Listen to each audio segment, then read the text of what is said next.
माझं नाव राजेंद्र गेनबा बोबडे. मला प्रचंड डोकेदुखी होत होती आणि डोकेदुखी होत असताना डॉक्टरने MRI काढल्यानंतर त्याच्यामध्ये ट्यूमर आढळून आलं.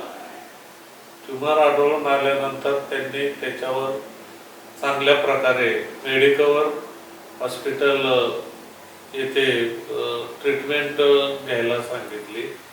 मी तिथे आल्यानंतर मला डॉक्टर नाईक यांच्या मार्गदर्शनाखाली ॲडमिट करण्यात आले मेडिकवर हॉस्पिटलला. आणि एवढ्या अत्यंत चांगल्या पद्धतीनं त्यांनी माझ्यावर शस्त्रक्रिया केली.